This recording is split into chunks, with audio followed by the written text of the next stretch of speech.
Les hydravions ont toujours eu un certain charme. Comparés aux autres appareils de leur temps, ils sont souvent très grands et leur aspect marin en font des engins complètement différents des appareils terrestres.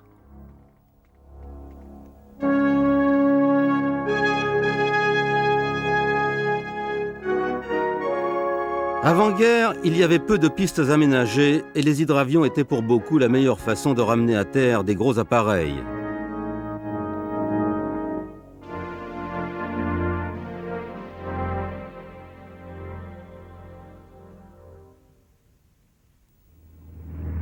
De tous les hydravions produits, le plus connu n'est ni le plus gros ni le plus rapide, mais probablement le plus efficace et sans aucun doute le plus apprécié, le Consolidated PBY, le Catalina. Le PBY s'est fait sa réputation en opérant sur pratiquement tous les fronts de la Deuxième Guerre mondiale. Et pourtant, quand la guerre a éclaté, un grand nombre de ses caractéristiques en faisaient un appareil déjà dépassé. Sa voilure haute, de grande surface, maintenue par deux haubans rigides de chaque côté, rappelait les anciens hydravions biplans que le Catalina avait remplacés. Même ce vieux film de propagande qui date de la guerre, Black Cats, osait évoquer les faiblesses du Catalina.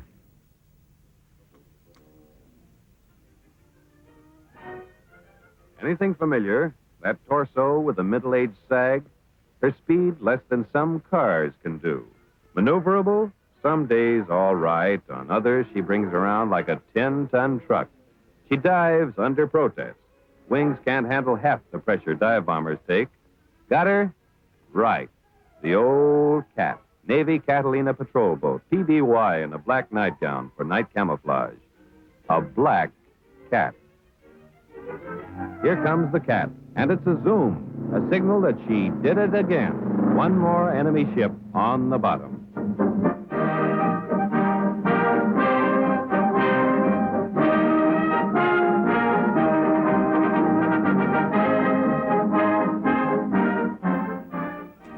Pendant cette guerre qui allait engendrer les jets, les missiles balistiques et la bombe atomique, le PBY avait pour lui, malgré quelques défauts, sa fiabilité, son rayon d'action, une portance remarquable et surtout son endurance.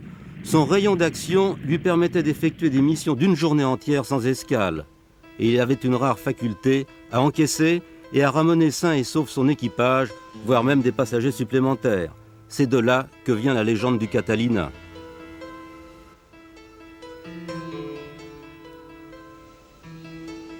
Depuis la Première Guerre mondiale, les concepteurs d'hydravions recherchaient pour leurs appareils des qualités comparables à celles du Catalina.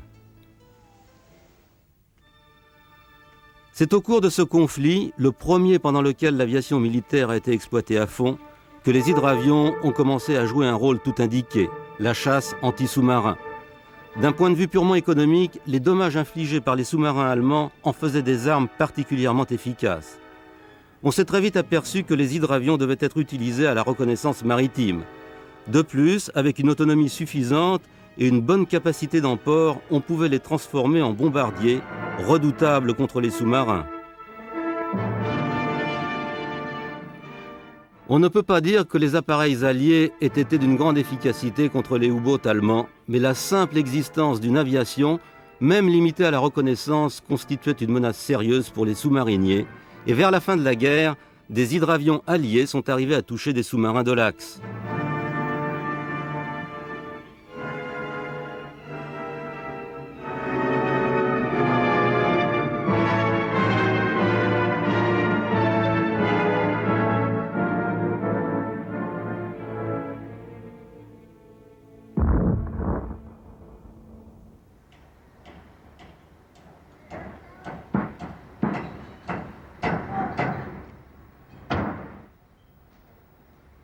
Vers 1930, les hydravions biplans étaient considérés comme la meilleure configuration pour les appareils lourds.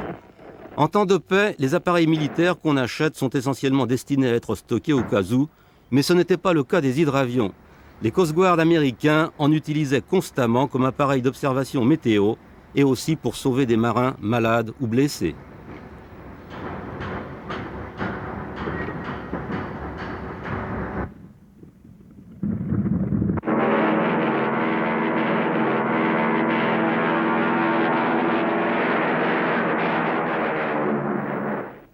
Ces opérations de sauvetage ont mis en évidence la valeur des hydravions qui ont démontré en cette époque de paix qu'ont été les années 30 qu'ils étaient les seuls capables de rendre certains services, des services qui allaient devenir essentiels pendant les années de guerre.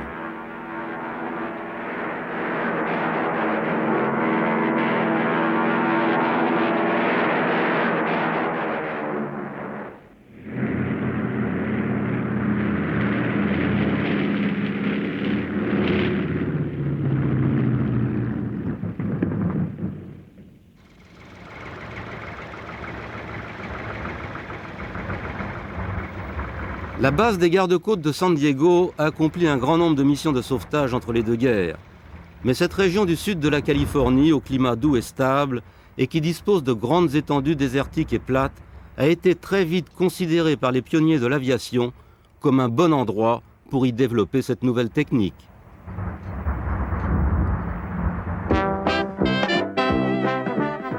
Roy Bunfleet fait partie de ces pionniers. C'était un aviateur accompli et passionné. Il avait beaucoup d'idées sur l'avenir de l'aviation. Il voulait par exemple établir le premier service aéropostal du monde.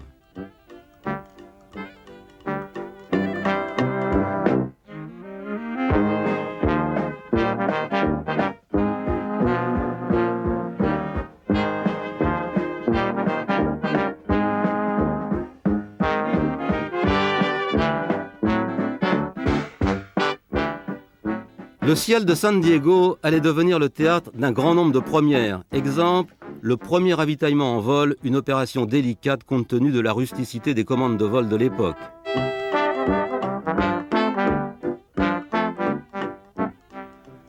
Le Sud californien a aussi attiré les pilotes du premier vol transcontinental sans escale, une entreprise osée au début de l'aviation. Ils avaient choisi San Diego comme destination finale. Cet événement a ouvert la voie au transport aérien et a fabriqué deux héros, les deux pilotes, McCready et Kelly. Cet événement a aussi contribué à faire de San Diego un des principaux centres de l'industrie aéronautique américaine.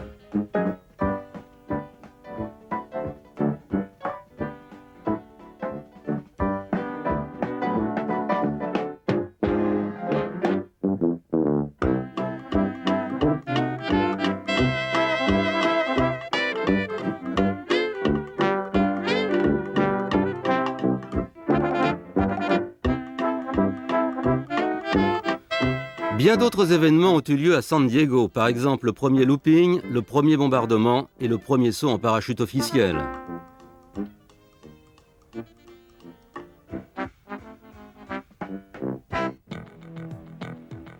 Étant donné les qualités naturelles de cette région et les incitations mises en place par ses élus, il n'est pas étonnant que Roy Bunfleet, qui dirigeait Consolidated Aircraft au début des années 30, ait décidé d'abandonner le froid de Buffalo au profit de la douceur californienne. Une des premières réalisations de cette nouvelle installation sera le futur hydravion de la Navy. Encore une première pour San Diego, à une époque où tous les hydravions étaient des biplans. Celui-ci avait une seule voilure, il s'appelait le PBY. En cette période de crise économique, il n'y avait pas beaucoup de travail et la concurrence était féroce. C'était un risque considérable pour Consolidated. La construction des avions était encore artisanale. Ils étaient construits avant tout par des hommes qui avaient bien appris leur métier, qui avaient un regard auquel rien n'échappait et des mains qui savaient tout faire.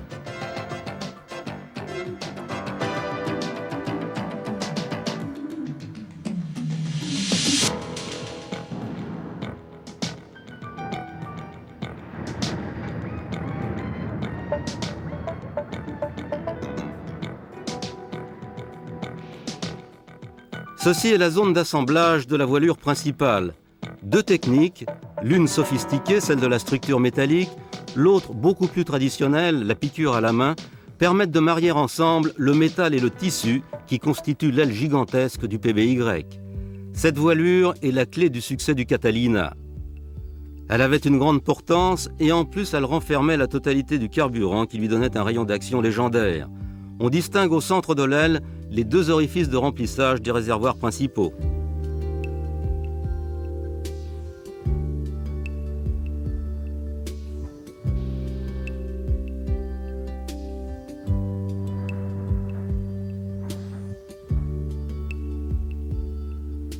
Ceci est un longeron principal en cours de fabrication.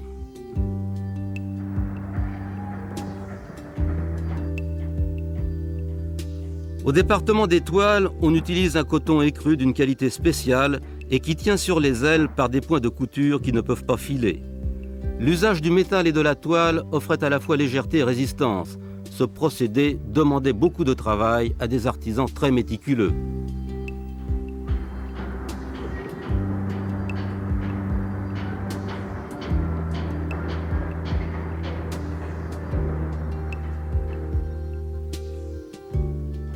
Dernière étape, la couverture de l'aile avec une peinture spéciale, une sorte de laque souple qui tendait la toile et soudait entre eux les éléments. Des renforts supplémentaires étaient collés à chaque nervure.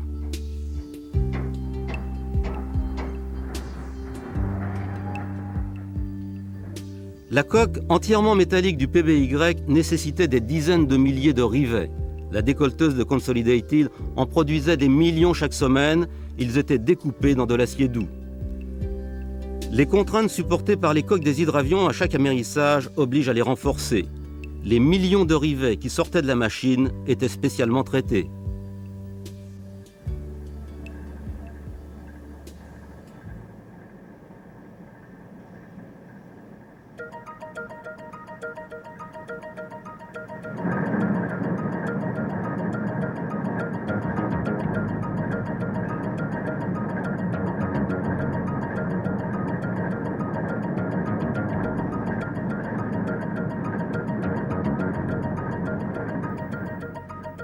Pour arriver à un ajustage extrêmement précis, les rivets étaient refroidis avant d'être mis en place.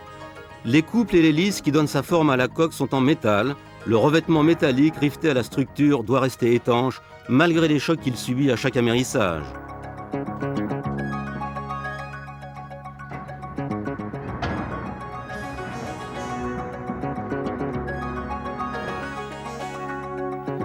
Des cales en bois permettent d'ajuster la structure et le revêtement, et ce n'est que lorsque l'étanchéité est parfaite que la coque est remise à l'endroit avant de rejoindre le poste suivant de la chaîne d'assemblage.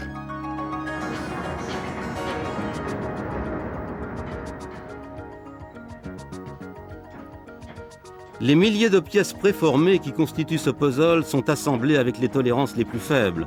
On commence à voir cette allure qui fera du PBY un appareil instantanément reconnaissable.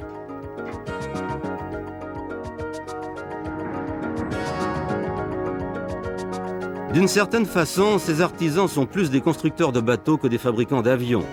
Le PBY doit en effet flotter comme un navire, pas une goutte d'eau ne doit pouvoir pénétrer à l'intérieur.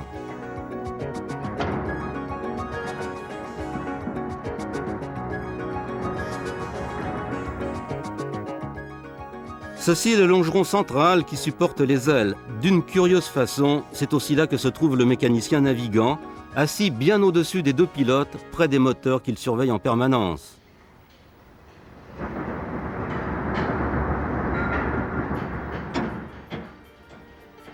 Maintenant, la coque, qui a une forme de requin, est pratiquement terminée. C'est le moment de procéder au dernier test d'étanchéité. Pour immerger la coque, il faudrait des cuves énormes. Son étanchéité sera vérifiée en la remplissant d'eau.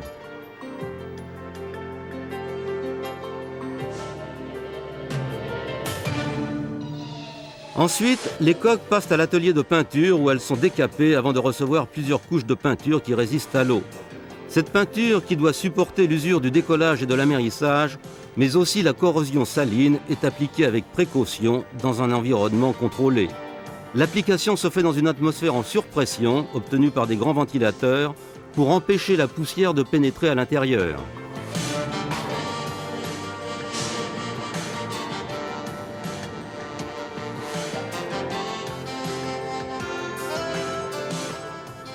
Après la peinture, les fuselages terminés sont stockés, prêts à recevoir leurs ailes.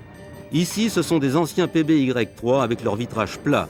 Ils font partie de 65 appareils commandés par l'US Navy avant la guerre.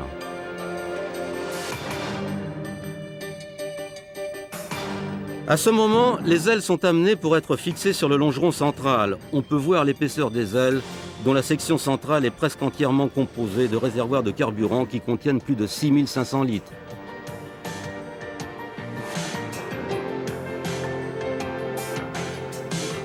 Le PBY était propulsé par deux moteurs Pratt & Whitney Twin Wasp de 1200 chevaux. Il tenait aux ailes uniquement par 4 boulons.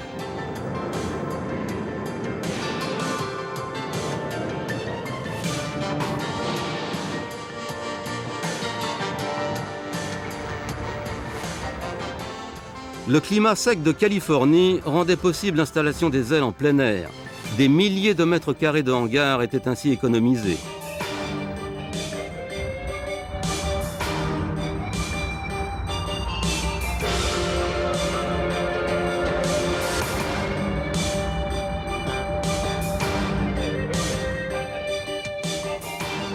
Une des caractéristiques du PBY était ses flotteurs rétractables en bout d'aile. En vol, ils étaient relevés et devenaient une extension des ailes, réduisant la traînée et améliorant le contrôle de l'appareil.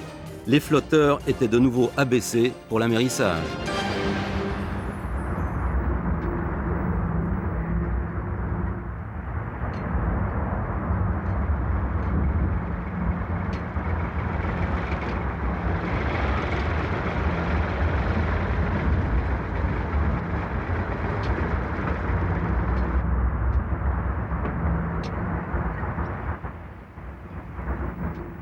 Avant sa livraison à la Navy, chaque avion était scrupuleusement inspecté. Dans la plupart des avions de cette époque, le pilote et le mécanicien étaient assis côte à côte. Sur le PBY, ils étaient séparés et ne pouvaient communiquer que par interphone. On voit la fenêtre du mécanicien dans la poutre de l'aile en bas de cette image.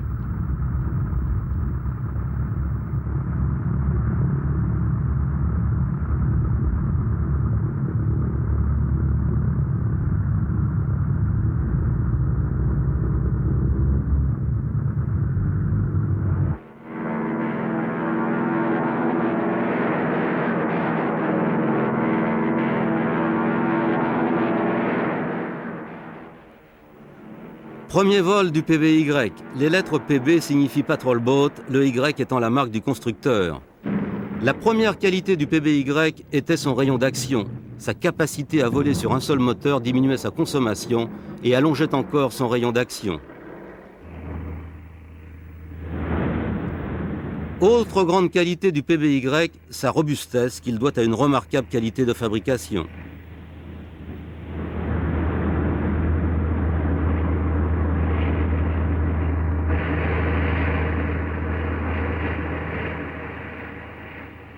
Le PBY, comme tous les appareils produits pendant longtemps, a évolué. Au départ, il avait été conçu pour des missions de bombardement. L'essentiel du premier lot de 200 appareils a été livré à la Navy.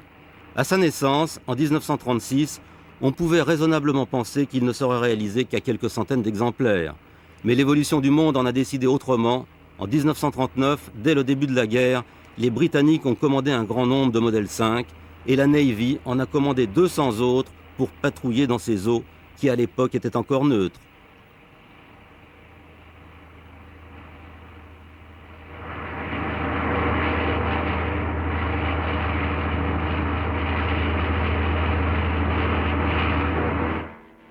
La livraison des premiers PBY à la Royal Air Force a marqué le début d'une relation qui sera longue et fructueuse. C'est aussi la RAF qui a donné au PBY son nom, le Catalina. Il lui restera et sera adopté pratiquement dans le monde entier.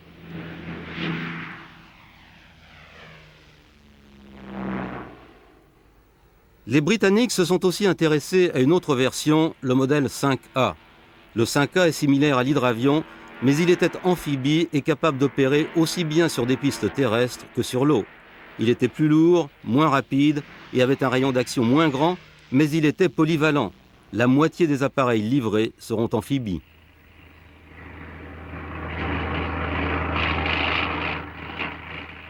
La commande de la RAF arrivait à temps. L'Angleterre en guerre avait un besoin urgent de toutes sortes d'appareils et grâce au Catalina, la Grande-Bretagne assiégée a pu être ravitaillée à partir de l'Amérique du Nord.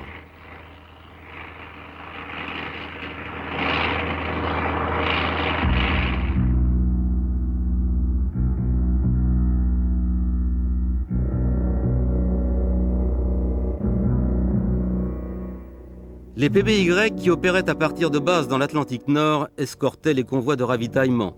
Sans eux, ils auraient été des cibles faciles pour les U-boats allemands. Grâce à leur rayon d'action de 6500 km, les Catalina offraient sur cette ligne vitale une protection efficace, même si elle n'était pas parfaite. Le couloir de l'Atlantique Nord avait souvent été fermé par la crainte des menaces des sous-marins du Reich. Le Catalina a été la première arme des Alliés pour renverser le cours des événements. Dans cette zone, les Catalina de la RAF étaient équipés du radar ASV, Aircraft to Surface Vessel, mis au point par les Anglais. Ils complétaient efficacement l'observation visuelle. Une fois leur cible repérée, les PBY utilisaient des bombes et des grenades sous-marines contre les U-boats allemands.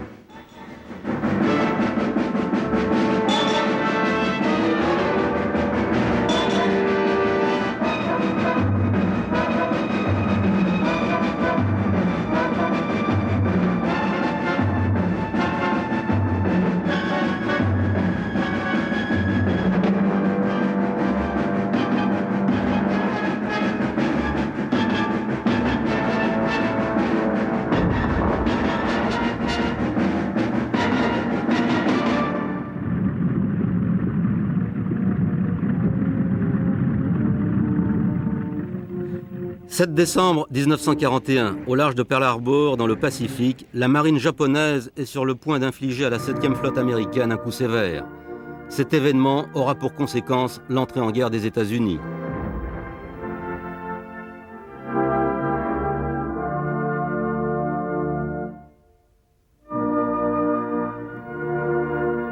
Mais à Pearl Harbor, les PBY ont souffert comme les autres.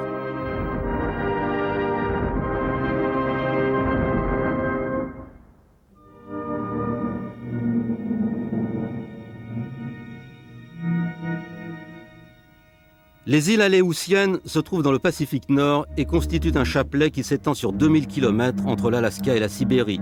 C'est la limite sud de la mer de Bering. 4 groupes d'îles font partie de l'Alaska.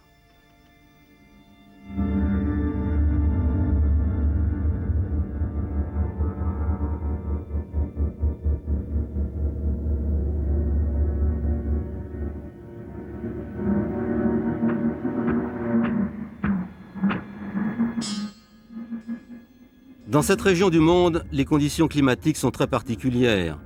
L'air froid du pôle rencontre les masses d'air humides qui viennent du Japon et provoque des perturbations cycloniques. La rotation de la Terre fait que ces perturbations se déplacent constamment d'ouest en est.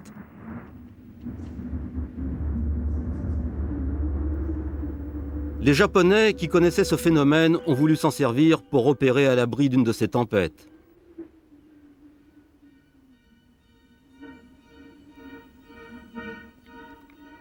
Dans les premiers jours du mois de juin 1942, ils ont voulu se servir de cet avantage pour obtenir la domination absolue de l'océan Pacifique.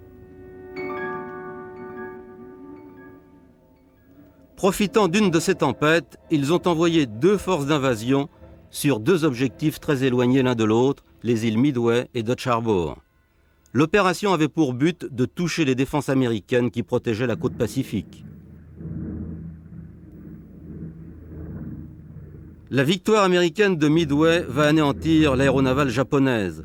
Les services de renseignement américains savaient que la flotte japonaise n'était pas loin, mais c'est le pilote d'un modeste PBY qui a aperçu le premier les navires ennemis et qui a précipité le déclenchement de la bataille.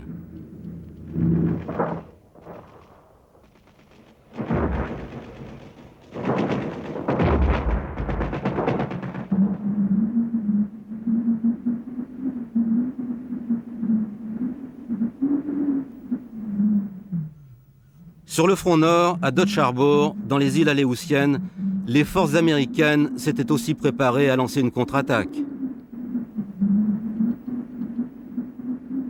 Dans les Aléoutiennes, les conditions atmosphériques étaient à la limite du supportable.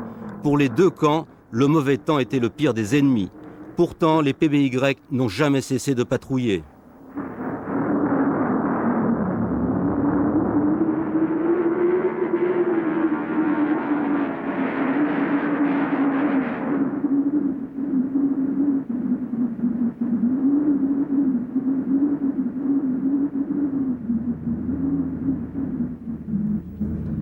Malgré la météo exécrable, les PBY continuaient de voler et scrutaient la mer à la recherche des sous-marins japonais.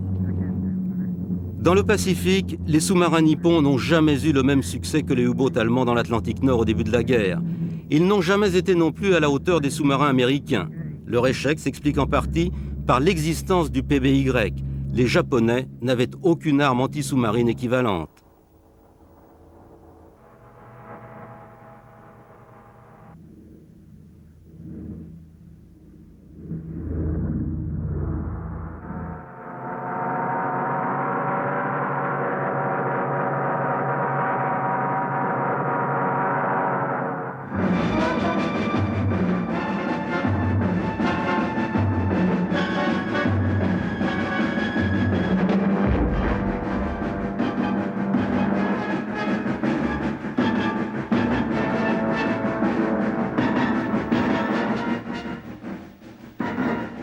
Les Américains ont tenu et les Japonais n'iront jamais plus loin que Dutch Harbor en direction des États-Unis. Là encore, le Catalina avait joué son rôle.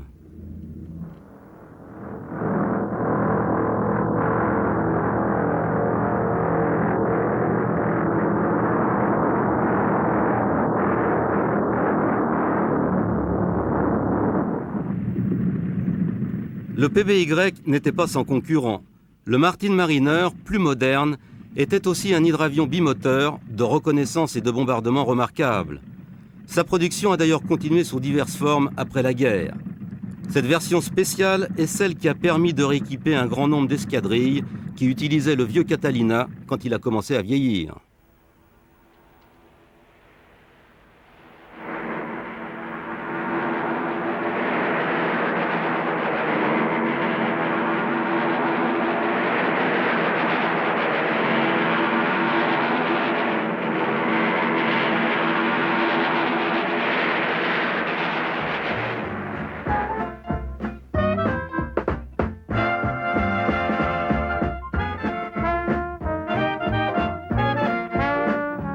Retour à l'usine Consolidated de San Diego. L'usine tournait à plein et la production du PBY se poursuivra pratiquement pendant toute la guerre. D'autres appareils sont sortis, mais cet avion apparu en 1933 et qui avait fait ses preuves était difficile à battre.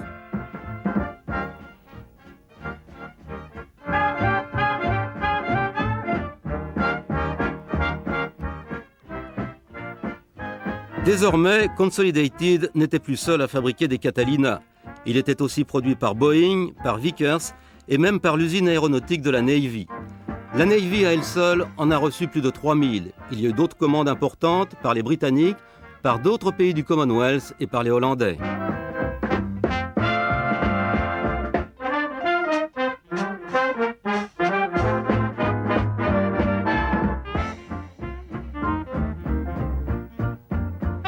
Il y a eu beaucoup de versions, mais la plus fabriquée était le modèle 5, aussi bien sous forme d'hydravion pur que comme appareil amphibie beaucoup plus polyvalent.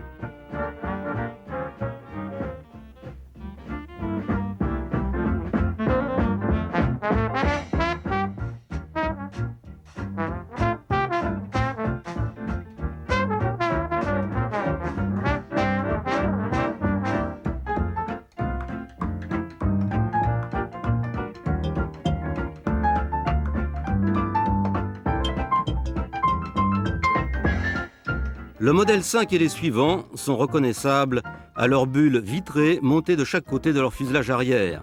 Cela permettait d'installer un poste de tir avec une excellente visibilité.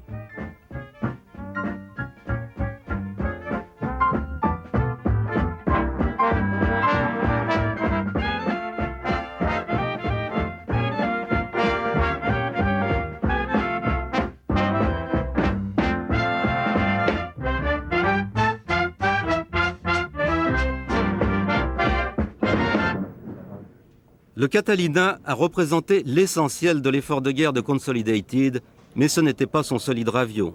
En 1936, ce constructeur avait investi massivement dans des outillages pour construire un appareil beaucoup plus gros, le PB-2Y, le Coronado, un bombardier patrouilleur quadrimoteur. Le PBY avait établi de nouveaux standards, mais le clan de ceux pour qui l'hydravion idéal devait être beaucoup plus gros et avoir 4 moteurs se renforçait. Les Anglais avaient utilisé avec succès le Sunderland, un quadrimoteur, et les forces de l'Axe avaient aussi mis au point des coques énormes. Ce nouvel hydravion de San Diego répondait aux mêmes critères. Le PB-2Y Coronado était un avion géant avec 4 gros moteurs, un fuselage à 2 ponts et comme le PBY, des flotteurs rétractables. Il ne sera jamais construit que comme un pur hydravion. C'était le modèle 29 de Consolidated.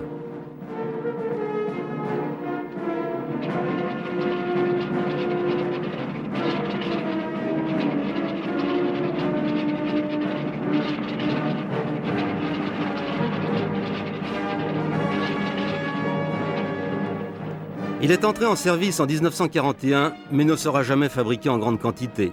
Un grand nombre de ces patrouilleurs bombardiers ont été équipés de 25 lits et transformés en ambulances navales. D'autres versions, pour le transport des passagers ou du fret, ont été réalisées.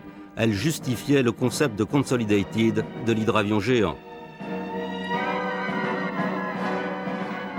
Quoi qu'on pense de sa valeur militaire, il était très spectaculaire, que ce soit sur l'eau ou en vol.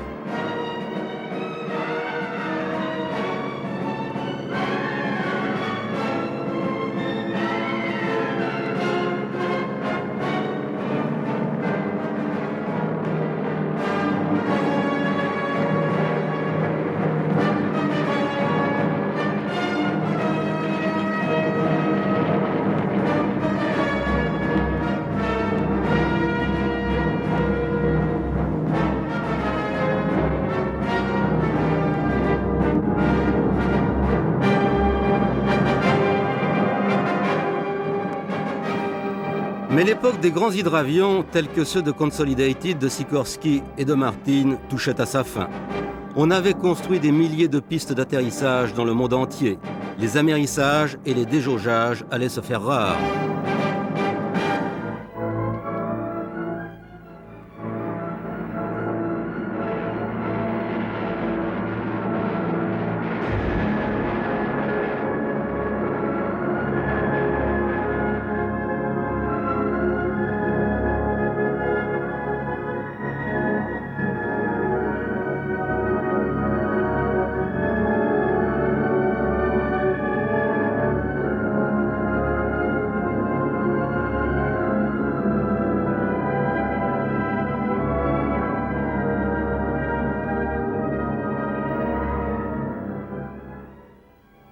La fabrication par Consolidated d'un gros hydravion n'a guère duré.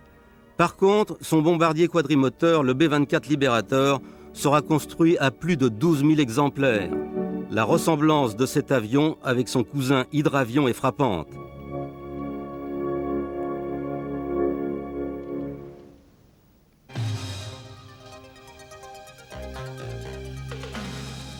Très loin, dans des îles perdues du Pacifique, le PBY Catalina devait se battre. Rempli de toutes sortes de bombes, de grenades sous-marines et de torpilles, et défendu seulement par des mitrailleuses de 50, les PBY de l'US Navy opéraient à partir de bases rudimentaires où l'improvisation était la règle.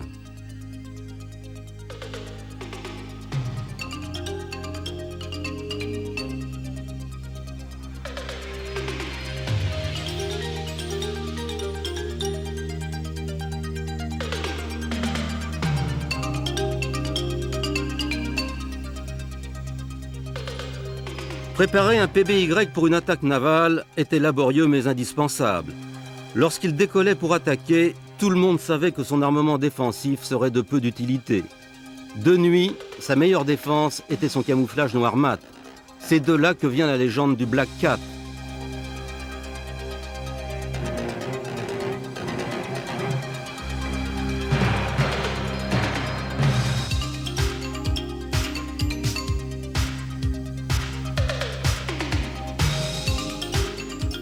Pendant la majeure partie de l'engagement américain, la Navy opérait à partir de bases secrètes éparpillées dans des îles du Pacifique. Un petit nombre de PBY travaillaient en solitaire, effectuant seuls des reconnaissances aériennes, des mouillages de mines, des opérations de sauvetage, des bombardements en piqué ou encore des attaques à la torpille. Le succès de ces missions reposait sur les qualités de base opérationnelle du PBY, mais aussi sur les hommes qui avaient appris à le piloter et à l'entretenir dans des conditions difficiles. Cet apprentissage était surtout basé sur l'expérience et l'improvisation.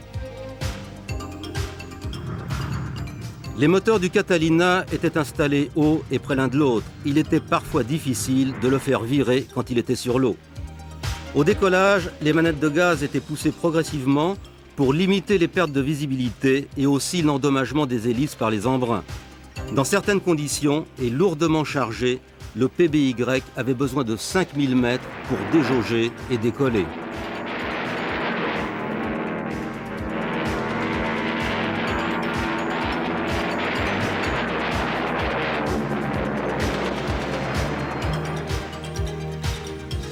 Des conditions de vol inconfortables étaient la routine pour les équipages de Black Cats. Ils avaient l'habitude de décoller à la tombée de la nuit et devaient souvent affronter des orages tropicaux.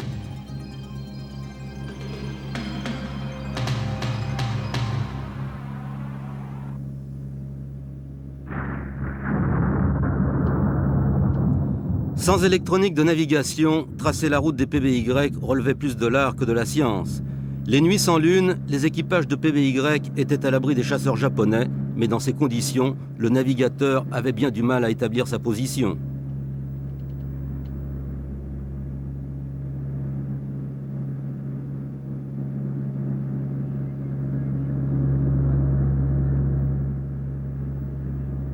Dans ces nuits noires, une percée dans la couche nuageuse était la bienvenue. Par la tourelle avant, on pouvait rapidement se repérer sur les étoiles, vérifier qu'on était sur le bon chemin et s'assurer de l'absence des chasseurs de nuit nippons. Cet équipage de Black Cat est à la recherche d'un convoi japonais que l'on croit à l'ancre dans un port ennemi. Dans l'obscurité, ils ont du mal à trouver la trace de leur cible. En s'approchant, ils descendent espérant voir quelque chose. La surprise et l'obscurité sont les seules défenses du Black Cat. Bientôt, le bruit de ses moteurs va le découvrir et les batteries antiaériennes japonaises vont se mettre en action.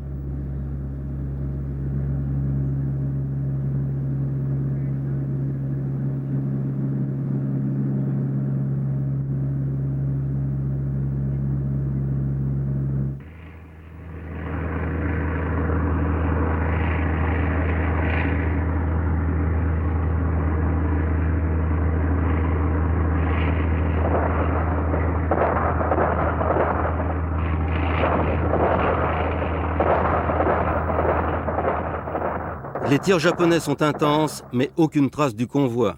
Les recherches doivent continuer.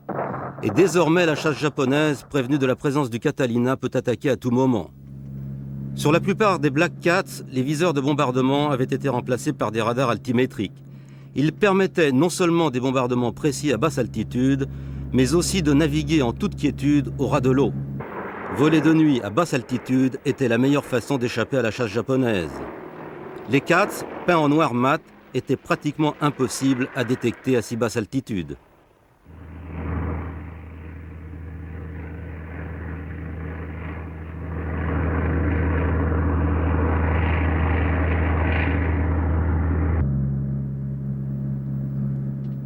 La nuit, en plein océan, même un grand convoi de navires est difficile à repérer. Les nuits de pleine lune, une fois la cible repérée, il fallait essayer de positionner l'objectif entre le Cat et la Lune, mais ce n'était pas toujours possible. Quand on avait identifié quelque chose, dans ce cas précis, un convoi de munitions, on prévenait les autres Cats qui patrouillaient dans le secteur.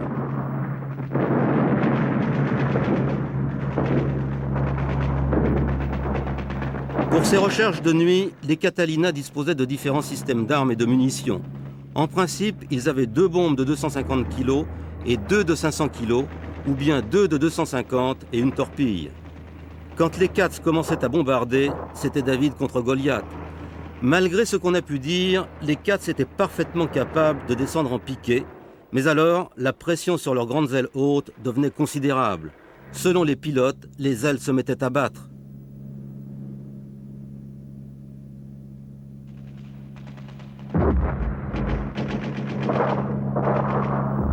Pour se défendre contre les canons antiaériens des navires japonais, les Catalina disposaient de leurs mitrailleuses. Au cours de ces combats inégaux, les Cats ont enregistré des succès extraordinaires. L'escadrille VP-52 de l'US Navy a ainsi détruit entre novembre 1943 et juin 1944 16 navires ennemis, des sous-marins, des pétroliers, des croiseurs et des destroyers.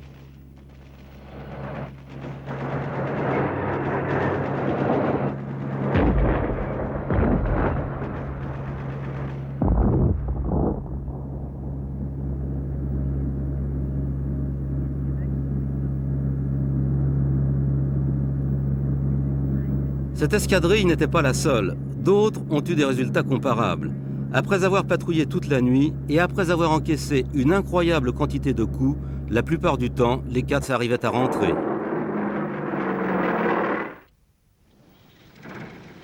Les équipages ne sont pas les seuls responsables de la réussite de ces missions dans le Pacifique. Les mécaniciens au sol et les responsables de l'entretien avaient une tâche ingrate mais capitale, réparer les dégâts pour continuer à faire voler ces avions qui vieillissaient très vite.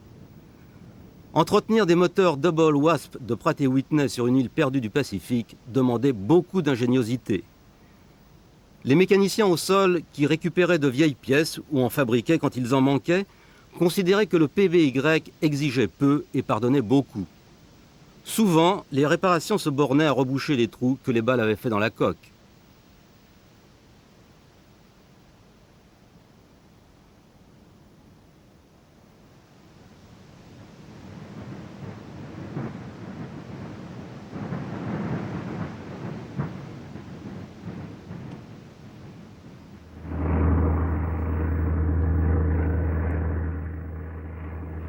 Les PBY ne servaient pas qu'à des missions d'attaque. Leur polyvalence a été démontrée de bien des manières. Pendant toute la guerre et sur tous les fronts, ils ont été utilisés pour rechercher et récupérer des rescapés. Ces sauvetages en mer, qu'on appelait parfois les missions Dumbo, ont permis de sauver des centaines de pilotes et de marins. Souvent, pour effectuer ces sauvetages, les pilotes devaient effectuer des amérissages en décrochage et dans des creux de plus de 3 mètres. Cela pouvait être dangereux et quelquefois les équipages de CATS se retrouvaient eux-mêmes à l'eau, guettant à leur tour un PBY pour les sortir de là.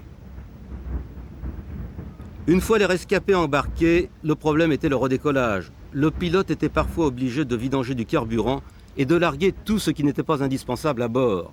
Avec 20 personnes à bord et des creux importants, pour décoller, il fallait une bonne synchronisation et beaucoup de chance. Il fallait attendre une vague qui soulevait le 4 pour mettre les gaz à fond. En dehors du Catalina, très peu d'hydravions étaient capables de réussir ce genre d'opération.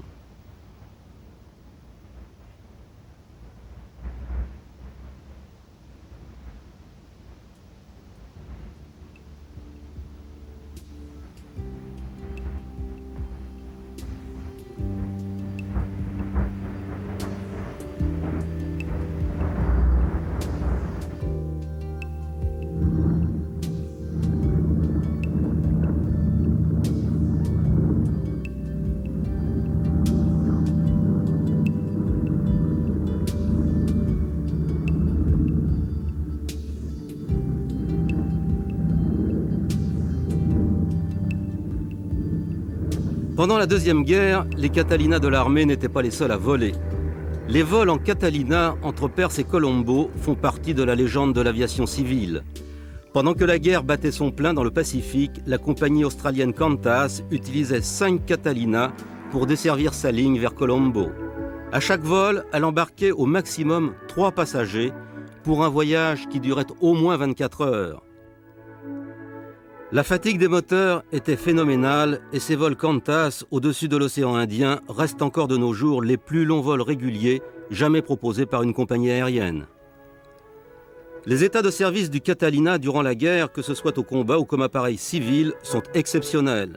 Du cercle polaire aux tropiques et dans les 2 hémisphères, il a rendu des services que peu d'autres avions peuvent se flatter d'avoir rendus. Il n'était ni rapide, ni maniable, mais il marchait bien.